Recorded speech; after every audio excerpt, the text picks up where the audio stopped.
Bentornati! In questo nuovo video troverete un altro racconto su Conan. Come sempre, ho cercato di seguire la trama originale inserendo alcuni adattamenti. Non dimenticate commento e like per supportare la creazione di nuovi cortometraggi legati a libri e racconti.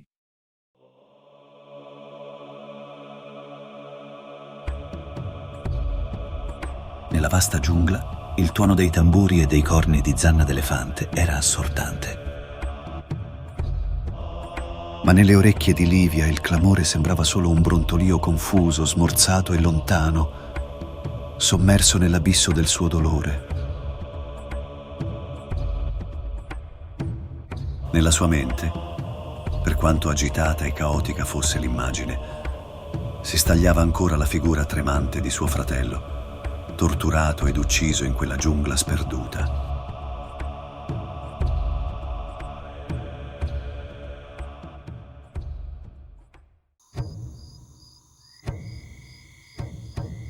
Quella notte canti e balli oscuri permeavano la giungla. Mentre Bajuj, il grasso re di Bacala, stava seduto sul suo trono d'avorio.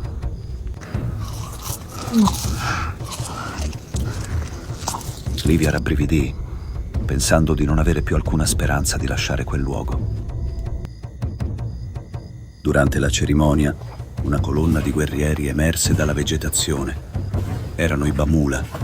Conan era al comando, rispettato e temuto grazie al valore dimostrato in battaglia. Il re lo invitò ad unirsi alla sua tavola dimostrando rispetto. Livia sentì una speranza dentro di sé. Forse poteva convincere quel barbaro dallo sguardo fiero ad aiutarla.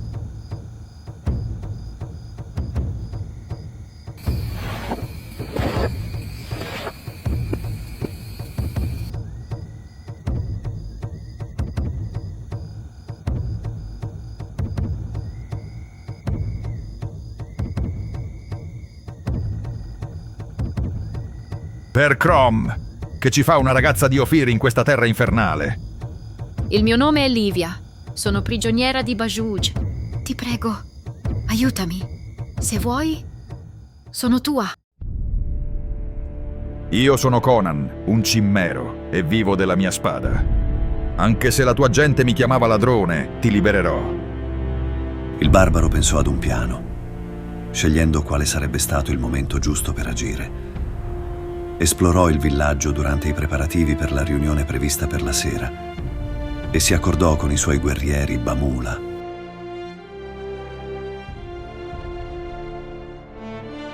Quella sera Conan si sedette insieme ad alcuni guerrieri ed a Bajuj. Quando arrivò il momento, lanciò un'occhiata ai Bamula e uccise Aja, il capo guerriero dei Bacala, con un osso di bue appuntito. Dopo recuperò la spada e raggiunse Bajuj trafiggendolo. Fu un massacro. Conan e i suoi schiacciarono i Bacala sfruttando la sorpresa.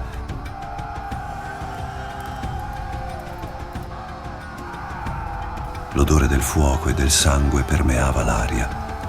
Tutta quella violenza fu eccessiva per Livia, che nel panico fuggì nella giungla senza guardarsi indietro. Dopo una lunga cavalcata, stremata, perse i sensi e cadde su un prato.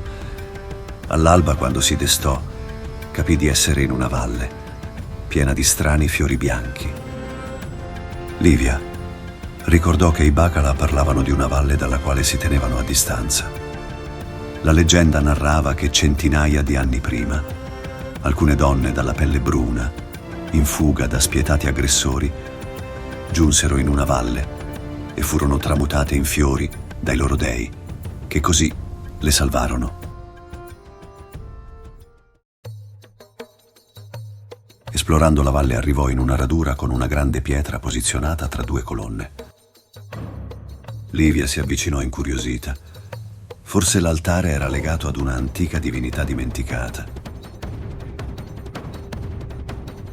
In quel momento, come dal nulla, apparve una donna bellissima con la pelle bruna. Aveva strani occhi neri, non umani. Livia si sentì rapita e confusa dalle sue parole, come se provenissero da lontano e contenessero un potere sconosciuto. Non riuscì a sottrarsi al bacio improvviso della donna, che la lasciò paralizzata come una statua di marmo. Altre 2 donne arrivarono per unirsi alla prima in un rituale occulto.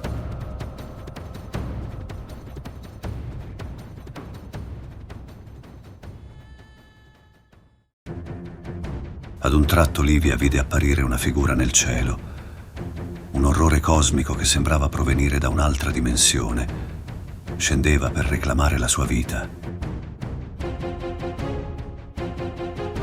Ma il barbaro era già da tempo sulle sue tracce e la raggiunse nella valle proprio nel momento in cui quell'essere andava verso l'altare. Aveva ali da pipistrello ed era alto e possente, con una pelle apparentemente impenetrabile.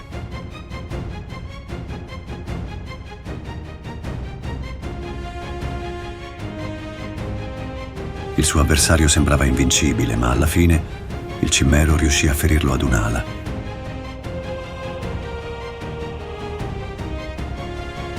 L'essere sembrò scosso da quanto accaduto e si alzò in volo allontanandosi tra le nuvole.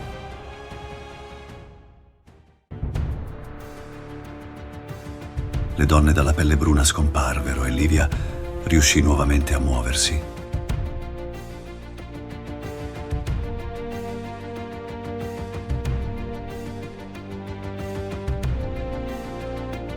Ragazza, non sei abbastanza dura per questo paese. Ti condurrò alla frontiera dove gli Stygiani ti rimanderanno a casa, nell'Ophir.